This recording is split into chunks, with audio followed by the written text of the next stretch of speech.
Cordial saludo, compañeros y docentes. Mi nombre es Jorge Eliezer Rodríguez Leiva y a continuación voy a presentarles la actividad 1, Entorno y comportamiento humano.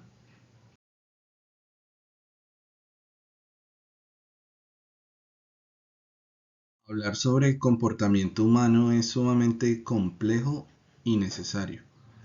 Como otros muchos temas de estudio, está determinado por distintas variables, pero en mi selección personal considero las siguientes: la social, como aquello que determinan las dinámicas de clase, de grupo, de región; lo histórico, desde la tensión entre conservación y cambio; lo cultural, desde las tradiciones de un pueblo, una región o un país; y lo psicológico, desde la dinámica de funcionamiento de la psique en su diálogo con lo externo.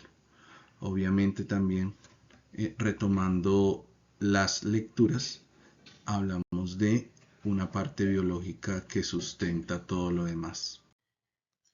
¿Cuál es la diferencia entre los conceptos de comportamiento, conducta y acción? Bueno, tal vez la psicología o los estudios culturales sean los campos en los que más se han trabajado estos. El comportamiento se entiende como un conjunto de respuestas a los estímulos internos y externos. La conducta se entiende como los procesos mentales y emocionales que acompañan las acciones. Y la acción como una manifestación de la conducta en un acto que tiene una intención. Desde luego, todos ellos están muy relacionados. ¿Cuáles son las principales influencias sobre nuestras acciones? Entonces allí consideramos que hay muchos elementos que tienen incidencia sobre nuestro actuar. Entonces, por un lado, como decía Galarzi, el tema de lo biológico tiene mucha incidencia, lo sociobiológico particularmente, el ambiente, nuestros aprendizajes, las motivaciones, sean estas internas o externas, tienen allí un lugar en nuestro actuar. Al actuar, ¿seguimos patrones designados previamente o improvisamos? Bueno, allí hay una discusión sobre el libre albedrío. Digamos que ciertamente nosotros estamos determinados por muchas cosas, ¿cierto? Las instituciones nos determinan, la misma historia nos determina.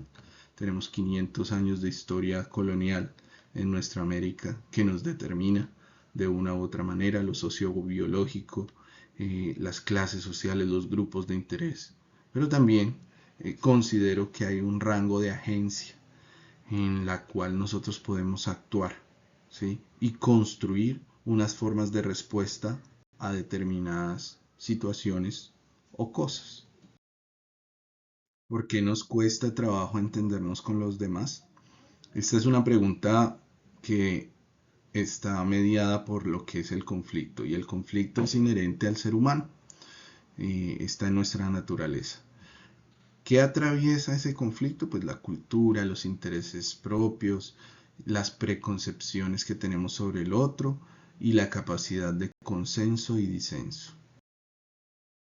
En todo lo dicho, expongo 5 ejemplos sobre el comportamiento que tienen lugar en la labor docente. El primero tiene que ver con el diálogo. Muchas veces los docentes nos enfrentamos a la disyuntiva de aplicar la norma o recurrir al diálogo.